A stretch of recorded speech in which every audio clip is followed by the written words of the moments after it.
Putain, c'est pas...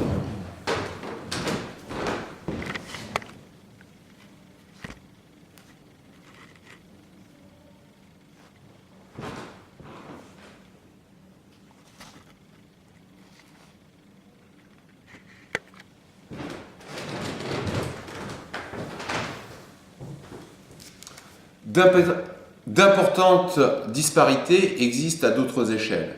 Effectivement, au sein d'un même pays, on peut observer de façon générale que les espaces ruraux sont moins bien desservis en matière d'équipement que les espaces urbains. Il peut exister également des différences régionales. Par exemple, au Brésil, le sud-est est beaucoup mieux desservi que le nord-est, qui est une région beaucoup plus pauvre.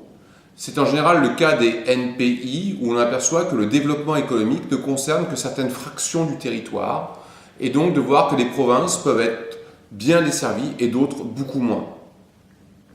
Mais à l'échelle de la ville, il existe aussi des disparités importantes. Effectivement, la ségrégation socio-spatiale horizontale a conduit à la mise en place de quartiers riches et de quartiers pauvres. Dans ces quartiers pauvres, il y a beaucoup de quartiers que l'on appelle des quartiers spontanés. Ces quartiers spontanés sont construits sans équipement collectif, assurant le traitement de l'eau en amont et l'assainissement de l'eau et le traitement des eaux usées en aval.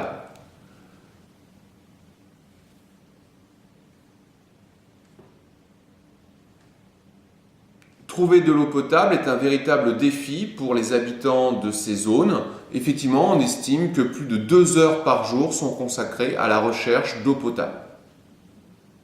Ce travail est souvent dévolu aux femmes, ce qui handicape leur entrée dans le monde du travail salarié.